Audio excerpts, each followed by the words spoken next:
जितने भी लोग थे हमारी टीम के, किसी का मुझे कोई सपोर्ट नहीं मिला।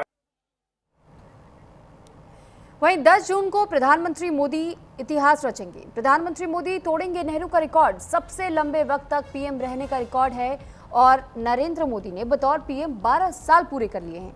26 मई 2014 को पहली बार पीएम पद की शपथ प्रधानमंत्री नरेंद्र मोदी ने ली थी, जो कि अब पूरे 12 साल का रिकॉर्ड उनका पूरा हो रहा है। ऐसे में एक नया कीर्तिमान, एक नया इतिहास रचने की ओर प्रधानमंत्री नरेंद्र मोदी।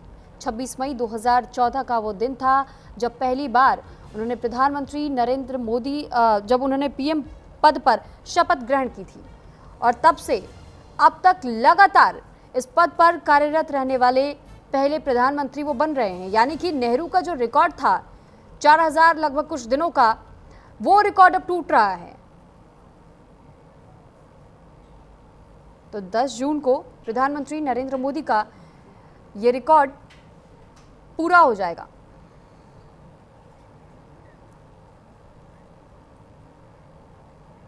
प्रधानमंत्री नरेंद्र मोदी ने आजाद भारत में सबसे लंबे समय तक पीएम पद पर बने रहने के पंडित नेहरू के रिकॉर्ड को तोड़ दिया और वो देश के सबसे लंबे कार्यकाल तक निर्वाचित प्रधानमंत्री रहने वाले नेता बन चुके हैं।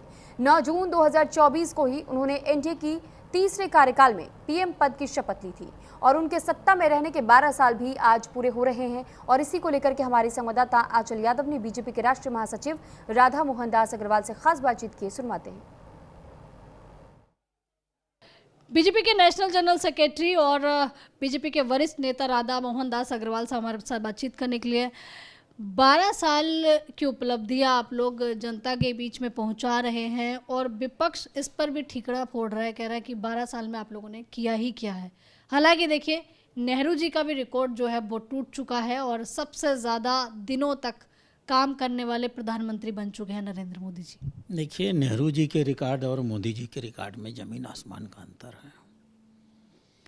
नेहरू जी ने जिन परिस्थितियों में 12 साल ऐसे प्रधानमंत्री गुजारा, कांग्रेस पार्टी के सामने प्रैक्टिकली कोई चुनौती नहीं थी। कोई दूसरी बहुत बड़ी और बहुत प्रभावी राजनीतिक दल नहीं था। उनकी जो लोकतंत्र विरोधी और तानाशाही वृत्ति की गतिविधियां थीं, उनमें जनता को जागरूक करने वाला कोई नहीं था। लोग स्वतंत्रता के बाद तुरंत आज़ाद हुए थे, इसलिए उनकी बहुत सारी कमियों को लोग देखना बंद कर चुके थे।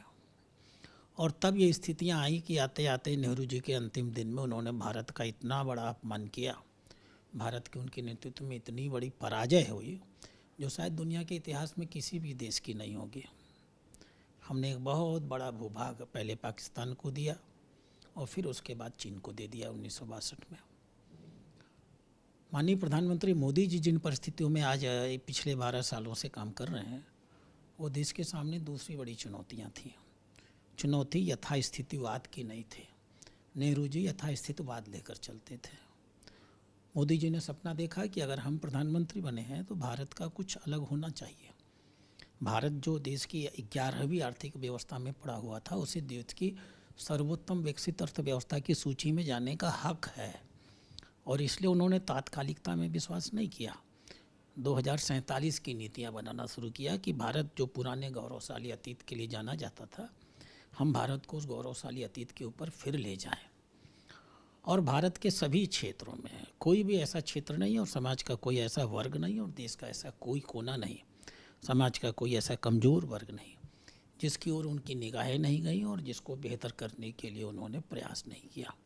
एक सामान्य नागरिक की बेहतरी से लेकर के और उच्च तकनीक की उपलब्धियों तक हर क्षेत्र में उन्होंने समान रूप से नज़र डाली और भारत को बहुत ऊंचाइयों पर पहुंचा दिया। तो ये तुलना नेहरू और मोदी की कोई तुलना का औचित्य नहीं बनता है। महत्वपूर्ण ये नहीं होता है कि आप कितने दिन रहे, महत्वपूर्ण ये होता है कि आप जितने दिन रहे उतने में आपने देश को दिया क्या, देश के नागरिकों के अंदर कौन कौन से परिवर्तन ला दिए। इस दृष्टि से जब आप विचार करिएगा तो मोदी जी कहीं किसी के सामने टिकते ही नहीं है। वो बहुत ऊंचाइयों पर हैं। देश को बदला है उन्होंने। 25 करोड़ लोगों की गरीबी संख्या दूर की है।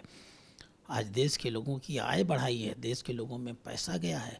आज भारत दुनिया की सर्वाधिक, अभी इतना लड़ाई चल रहा है इराक और ईरान के बीच में और तब कल ये आंकड़ा आया है कि भारत ने 7.7% की विकास दर पाई है।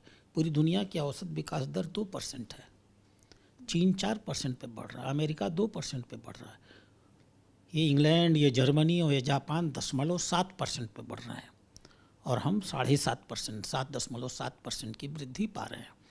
तो हम उन ऊंचाइयों पर पहुंच चुके हैं जो इसके पहले इस देश में कभी नहीं हुआ। देखिए यहाँ पर आप राधा मोहन दास अग्रवाल को सुन रहे थे। कैमरा पर्सन मनोज के साथ में आंचल यादव, न्यूज़ इंडिया, दिल्ली। खबर गाजियाबाद से, जहां गाजियाबाद में अवैध मदरसे को लेकर के प्रशासन की बड़ी कार्रवाई देखने को मिली है। मदरसा इस्लामिया काशिफुल उलूम को सील कर दिया गया। जांच के बाद से प्रशासनिक टीम ने मौके पर कार्रवाई को अंजाम दिया है। गाजियाबाद के लोनी में प्रशासन